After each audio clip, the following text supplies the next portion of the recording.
नमस्कार दोस्तों, ocean network में आपका स्वागत है। मैं हूं ओमकार चौधरी। खबर बड़ी चौंकाने वाली है। हालांकि बहुत सारे लोगों को इस पर चौंकने की जरूरत इसलिए नहीं है कि ये एक वेल नोन फैक्ट है कि जो वहाँ के डेमोक्रेट हैं वो किस तरीके के तत्वों और व्यक्तियों और फोर्सेस के साथ कनेक्टेड रहे हैं और किनके द्वारा वित्त पोषित रहे हैं। एक ऐसा ही चेहरा जो भारत के विरोधी हैं और भारत में भी नरेंद्र मोदी के विरोधी हैं और खुलेआम उन्होंने कहा है कि साहब, भारत में भले ही लोकतंत्र हो पर नरेंद्र मोदी लोकतंत्र विरोधी हैं। और उन्होंने तो यहां तक ऐलान कर दिया था, मैं जॉर्ज सोरोस की बात कर रहा हूं, ये ऐलान कर दिया था कि 2024 में नरेंद्र मोदी को हम नहीं आने देंगे और इसके लिए एक मोटा फंड भी उन्होंने कहा था कि मैं खर्च करने को तैयार हूं। और जब जब नरेंद्र मोदी के खिलाफ हमारे देश में कोई आंदोलन छिड़ते हैं या जिस तरह की बयानबाजी होते हैं प्रेस कॉन्फ्रेंस में और जनसभाओं में और जिस तरीके से टारगेट किया जाता है, तो मीडिया में भी ये बात कही जाती है कि साहब ये सब जॉर्ज सोरोस के इशारे पर फुदक रहे हैं।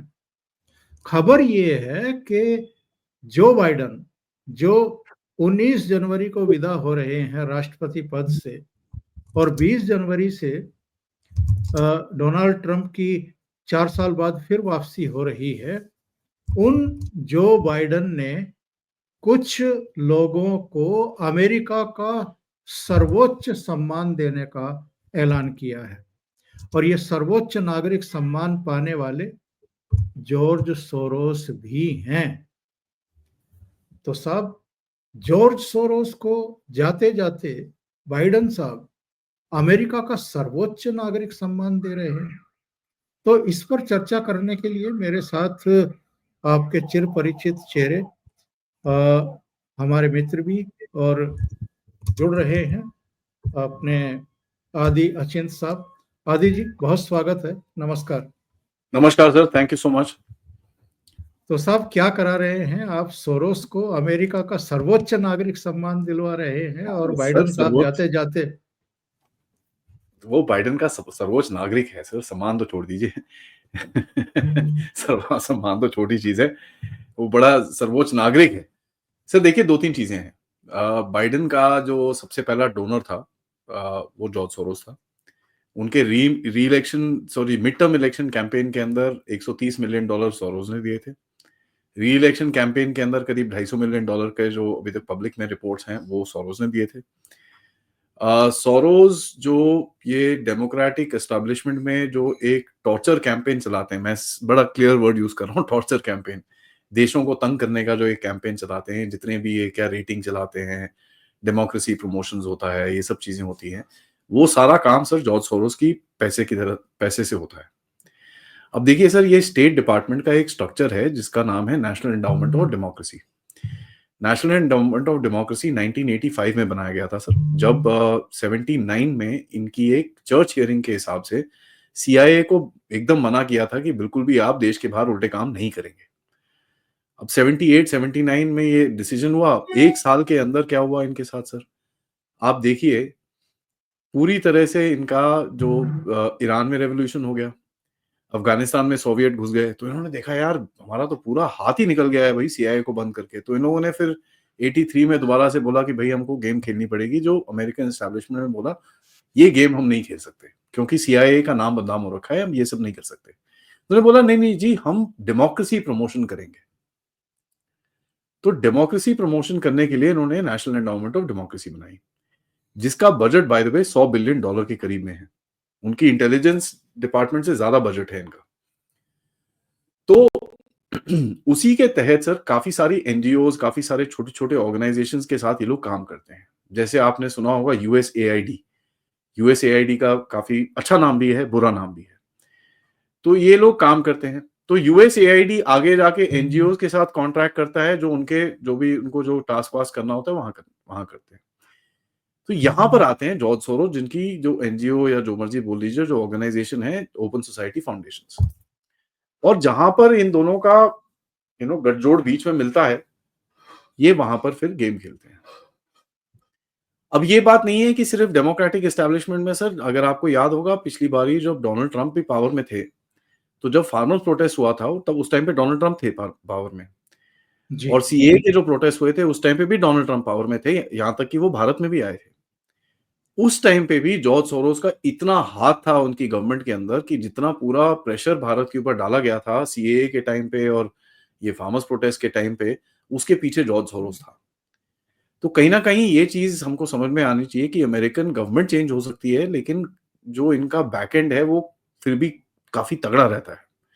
इस बारी वो बैकएंड हिल रहा है ना, इस बारी बैकएंड अगर हिल रहा है तो उससे हिलने से पहले यहाँ पर थोड़ा सा एक वो बोलते हैं ना, मस्का मलाई लगाने की कोशिश की जा रही है, और इनका एक लेवल एलिवेट करने की कोशिश की जा रही है कि कल को अगर डोनाल्ड ट्रंप आके इनके ऊपर कुछ इन्वेस्टिगेशन करता है, कुछ करता है, तो एक ये चीज एक प्रेशर रहता है कि यार इसको तो हमने मेडल ऑफ ऑनर दिया था, अब ऐसे नहीं इसको, इसकी इज्जत मिट्टी में नहीं मिला सकते, ये तो बड़ा जबरदस्त बंदा है।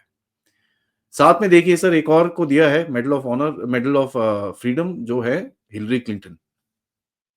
तो ये पूरा कबाल है सर, जो डेमोक्रेटिक एस्टैब्लिशमेंट का पूरी तरह से और अमेरिका के एस्टैब्लिशमेंट का पूरी तरह से अपना खेल आगे लेके जाते थे। हिलरी क्लिंटन इराक में इन्वॉल्व थी, अफगानिस्तान में इन्वॉल्व थी। सबसे बड़ा काम जो उसने करा था लिबिया में, जहां उसने मोहम्मद गद्दाफी को मरवाया था, और इनका अपना स्टेटमेंट है कहते हुए कि we came and he died. तो ये इनकी हालत है। अब देखिए सर, जॉर्ज सोरोस जो है हमारे लिए एक एक गुनहगार है, हमारे और भी देशों के लिए गुनहगार है, बट कुछ देशों के लिए वो हीरो है सर। अब यहां पर मैं आपको बताऊं, कनाडा जैसे देश में जो उनकी प्रीवियस प्राइम मिनिस्टर थी सर, क्रिस्टिया फ्रीलैंड, वो previous deputy prime minister Chrystia Freeland एक जर्नलिस्ट होती थी, और जर्नलिस्ट के तौर पे जो उनका करियर, जो पर्सनल करियर उन्होंने आगे बढ़ाया था, वो जॉर्ज सोरोस ने ही किया था। जस्टिन ट्रूडो जॉर्ज सोरोस के ओपन सोसाइटी फाउंडेशन के पार्ट है, क्रिस्टिया फ्रीलैंड उनकी पार्ट है, जर्मनी की पूरी एस्टैब्लिशमेंट उनके साथ है। तो ये कोई छोटा आदमी नहीं है सर, इसने अपने हाथ पैर इतने जगहों पे डाले हुए हैं कि ये एक पॉलिटिकल प्रेशर दे सकता है लोगों को, जहां पर उस पॉलिटिकल प्रेशर के तहत वो लोगों को इस जगह पे फोर्स कर सकता है कि उसको ऑनर किया जाए। बट मजे की बात यह है कि वो खुद नहीं आया अवार्ड लेने के लिए, उसने अपने बेटे को भेजा। अब यहाँ पर मैं बेटे के बारे में बताऊं सर, बेटे ने अभी रिसेंटली शादी करी है एक लड़की से जिसका नाम है हुमा अल्बदीन। हुमा अल्बदीन एक पाकिस्तानी ओरिजिन की लड़की है बाय द वे, जो हिलरी क्लिंटन की राइट हैंड थी सर। तो ये जी, लोग जी। इतने डीपली कनेक्टेड हैं। और देखिए सर, बाइडन इस टाइम पे पता नहीं उसका दिमाग कितना चलता है, नहीं चलता, लेकिन डेमोक्रेटिक इनसाइडर से जो डेमोक्रेटिक पार्टी छोड़ के बाहर निकले हैं, एक ली जिंग ली करके एक लड़की है जो जो इनके लिए फंड रेजिंग करती थी, जो वो बाहर निकली है, उसने आके तो बड़ा क्लियरली बोला है कि इसका दिमाग नहीं चल रहा है अभी, पीछे से इसको चलाया जा रहा है, और बाकी सब आपके सामने है सर। ये देखिए, मैं बयान भी आ गया है जॉर्ज सोरोस का, और एलन मस्क ने तो इस पर बड़ी तीखी प्रतिक्रिया व्यक्त की है। दोनों बयान ही हम सुना देते हैं, पढ़वा देते हैं। सम्मान से अभिभूत हूं सोरोस, इस सम्मान से गदगद गदगद जॉर्ज सोरोस ने एक बयान में कहा, एक अप्रवासी के रूप में जिसने अमेरिका में स्वतंत्रता और समृद्धि पाई है, मैं इस सम्मान से बहुत अभिभूत हूं। मैं इसे दुनिया भर के उन कई लोगों की ओर से स्वीकार करता हूं जिनके साथ ओपन सोसाइटी फाउंडेशन ने पिछले 40 वर्षों में साझा उद्देश्य बनाए हैं। लेकिन मस्क ने क्या कहा है? राष्ट्रपति बाइडेन ने जॉर्ज सोरोस के सम्मान में जो कुछ कहा, उसे सुनकर अमेरिका के दूसरे खरबपति एलन मस्क तिलमिलाकर रह गए हैं। अमेरिका के नए राष्ट्रपति बनने जा रहे डोनाल्ड ट्रंप के करीबी एलन मस्क ने कहा कि ये हास्यास्पद है कि बाइडेन सोरोस को मेडल ऑफ फ्रीडम दे रहे हैं। एलन मस्क ने कहा कि मेरे विचार से जॉर्ज सोरोस मूल रूप से मानवता से ही नफरत करते हैं। सोरोस पर तीखी टिप्पणी करते हुए एलन मस्क ने कहा कि वो ऐसी चीजें कर रहे हैं जो सभ्यता के ताने बाने को ही नष्ट कर रही है। तो ये बहुत कड़ी टिप्पणी मैं तो मानता हूं कि उनकी तरफ से आई है साहब। देखिए सर, ऐसा है, भारत में एक इस चीज को, इस स्ट्रक्चर को थोड़ा सा कम अंडरस्टैंडिंग मैंने देखी है। कई लोग खुले खुले देख के, अब वो इसके बेटे के साथ इलॉन मस्क ने एक ट्वीट कर दिया था तो बोलना शुरू हो गए, अच्छा इन्होंने हाथ जोड़ लिया है, ये कर लिया है। देखिए, इनकी जो बैटल लाइंस है ना सर, वो बड़ी जबरदस्त तरह से ड्रॉन है और उसमें कोई वो डाउट नहीं होना चाहिए। एंड इलॉन मस्क ने जॉर्ज सोरोस को सेटन बोला था, तो उसने उसको बेसिकली एक भूत, एक पता नहीं किस किस तरफ से पोजीशन करने की कोशिश करी थी। तो ये बिल्कुल भी लॉस नहीं है कि सर इन दोनों गुटों के बीच में काफी जबरदस्त लड़ाई है। और जो डिपार्टमेंट ऑफ गवर्नमेंट एफिशिएंसी जो अभी आएगी, उसके तहत ये जितने भी हिडन फंड्स इधर उधर जाते हैं, उसका जो निगरानी है, उसका जो ऑडिटिंग है, वो दो लोग करेंगे सर। उसमें है इलॉन मस्क और विवेक रामास्वामी। तो ये जाती हुई एस्टैब्लिशमेंट को भी पता है कि भैया ये जो, या तो इनके साथ डील करो, कुछ बैक एंड पे अपने आप को बचाओ, या इनको इतना बिजी रखो कि भाई ये फंसे रहें। और आप देखिए उसके बाद किस तरह से अटैक्स और ये सब चीजें हो रही हैं अमेरिका के अंदर। तो ये बोलते हैं ना, एक गंदा खेल है सर, बहुत गंदा खेल है। और मेरे को तो सुन के ही अजीब लगता है कि अपने ही देश के अंदर आप ऐसे खेल खेल रहे हो। बट जब मैं अपनी पॉलिटिक्स को देखता हूँ तो फिर विश्वास हो जाता है एकदम से कि हाँ यार, अपने देश के साथ गेम खेलते हैं लोग। और कि नहीं, वो अपनी कुर्सी का सवाल है, बाकी कुछ फर्क नहीं पड़ता कि देश में किस नागरिक को क्या इफेक्ट होता है, कौन जीता है, कौन मरता है। बट बहुत डेंजरस टाइम है सर ये लोग, ये इस टाइम पे वो किसी को भी नहीं छोड़ेंगे, क्योंकि इनको पता है कि जो एक वर्ल्ड ऑर्डर है वो बदल रहा है।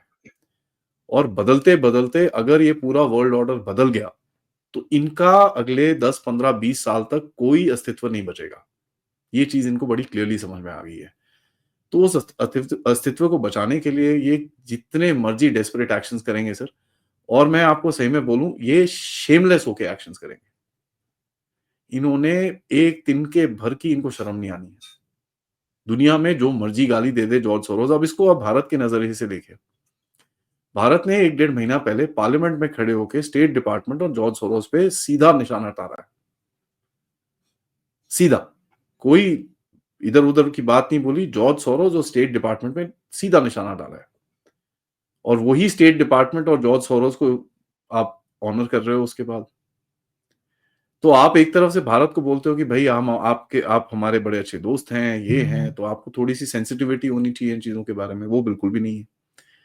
एंड यहाँ पर आपको मैं रिमाइंड कराऊंगा, जयशंकर जी अभी वापस आए हैं अमेरिका से, और आते साथ आप देखिए 2 वॉशिंगटन पोस्ट के अंदर आर्टिकल, ये तो ऑब्वियसली वहां पर कुछ झगड़ा हुआ है। अब उस झगड़े को कुछ साइड करने के लिए, प्लस अपनी थोड़ी नींव बचाने के लिए, ये सब काम किए जा रहे हैं। आदि जी, अभी आपने कहा है कि ये अपने दिमाग से तो काम कर नहीं रहे हैं, कहीं ना कहीं से कहा गया होगा, तब ये सोरोस को और हिलेरी को ये सब सम्मान दिया गया है जाते जाते। जाहिर है डीप स्टेट की तरफ से ही ये सब प्रेशर होंगे। और चाहे एलन मस्क हो, रामास्वामी हो, या डोनाल्ड ट्रंप तो खुद ही कह चुके हैं कि मैं डीप स्टेट को खत्म करूंगा। कर पाएंगे क्या ये लोग? क्योंकि जितनी ताकत उनकी है, जितना वो वाकई गहरे तक घुसे हुए हैं, तो ये सब अब जाते जाते भी देख लीजिए क्या खेल करवा रहे हैं। देखिए सर, डीप स्टेट को खत्म करना बहुत मुश्किल है।